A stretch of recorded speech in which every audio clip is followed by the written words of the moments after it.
Hi, I am Sue Pitts with America's Small Business Development Centers in Iowa. We have 15 centers in the state of Iowa and provide no-cost counseling. And we can help with business planning, cash flows, and helping starting your business.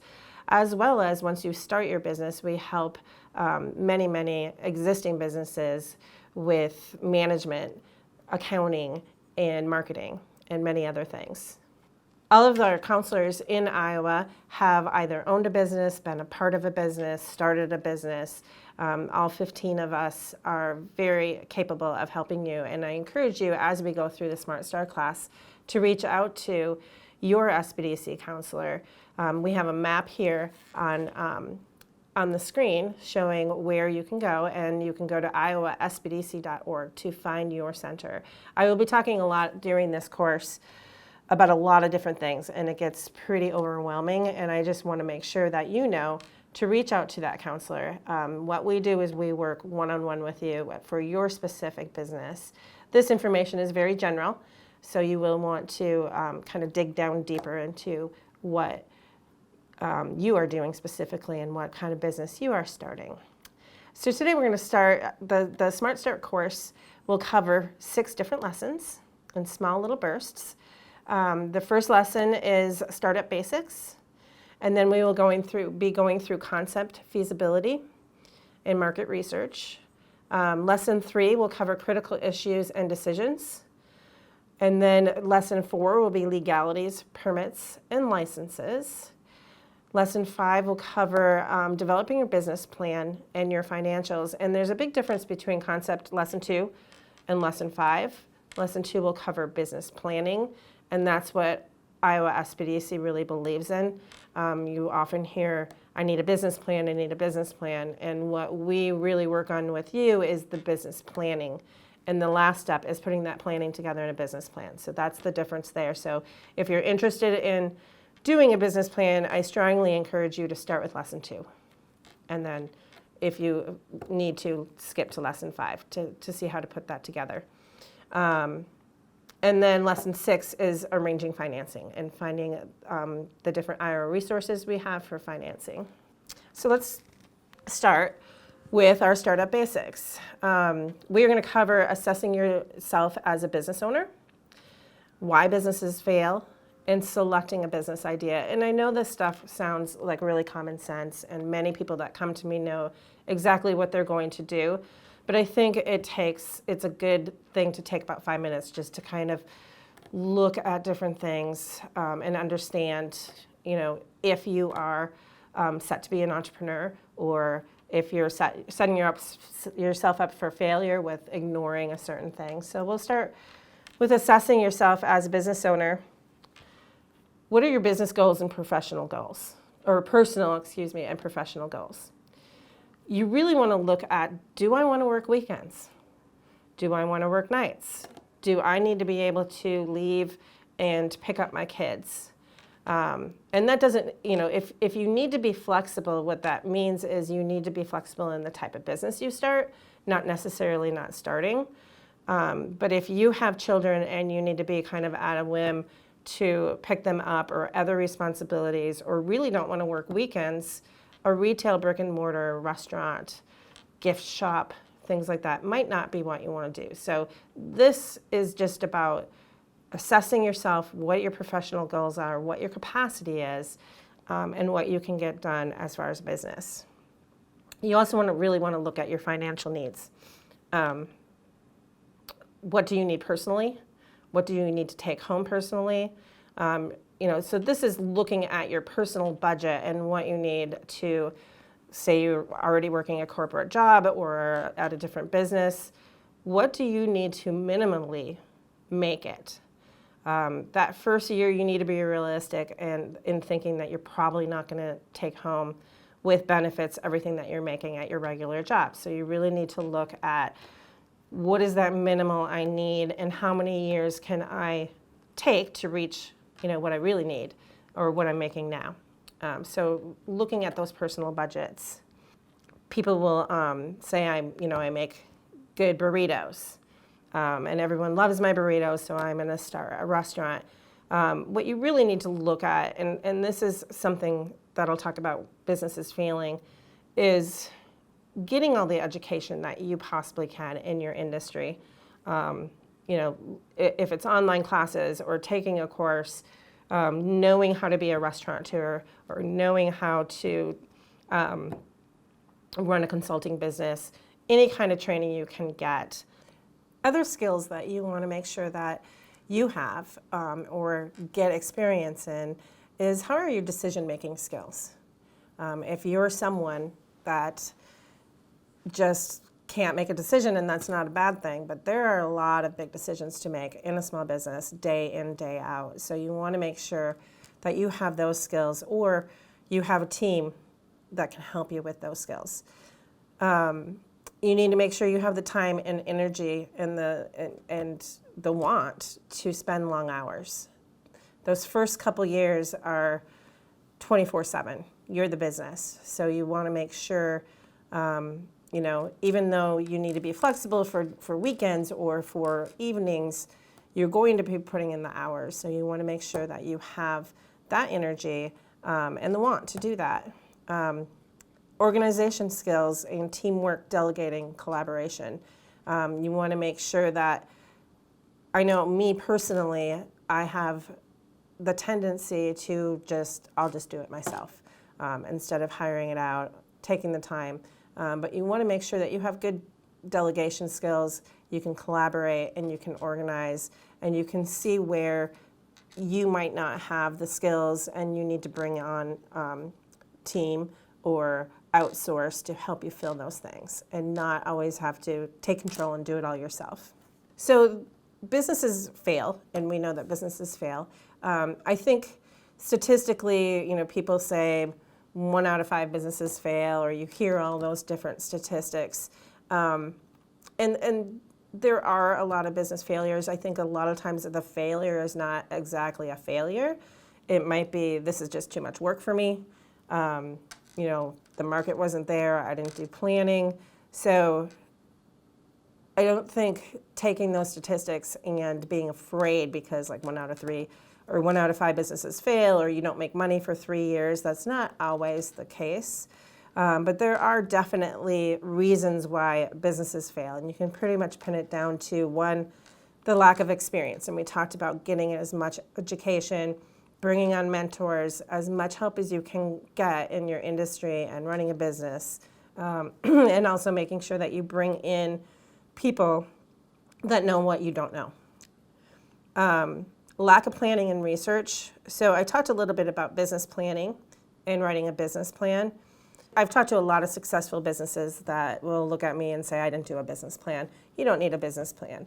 But I guarantee you they did business planning, that they looked at their market and they did research and they knew what their product needed to do to fulfill a need or solve a problem. So the next thing why businesses fail is insufficient working capital.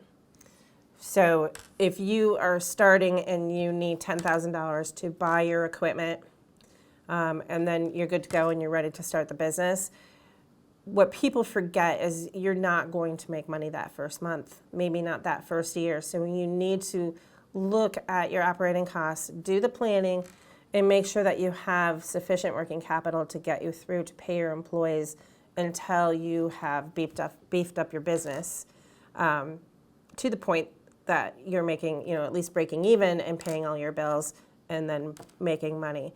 That working capital is key. So we've had businesses that in the past in the Southwest Iowa community had grants. So they were giving $10,000, $15,000, I think it was $10,000 out to businesses to fill their main street. So these $10,000 went to these businesses. They figured out how to spend the $10,000 so they could do a small restaurant or a small gift shop, and they spent every penny of it.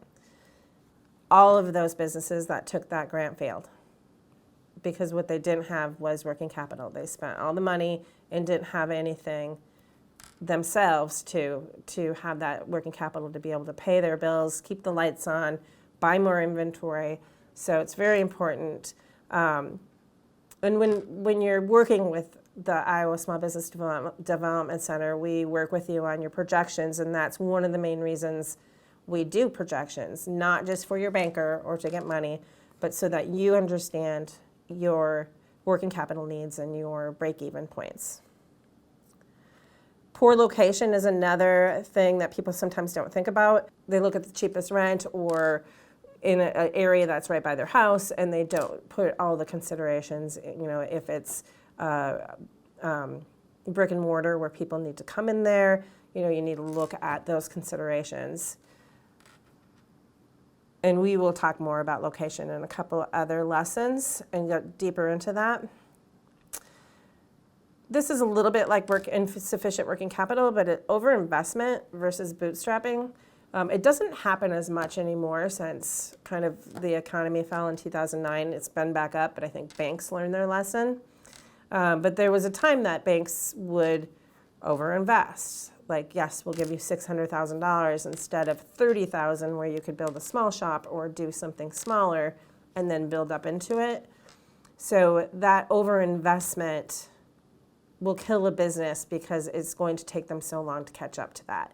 And their payments are so high that no working capital can help cover that. So we always talk to businesses about bootstrapping. Look at phase 1, phase 2, phase 3.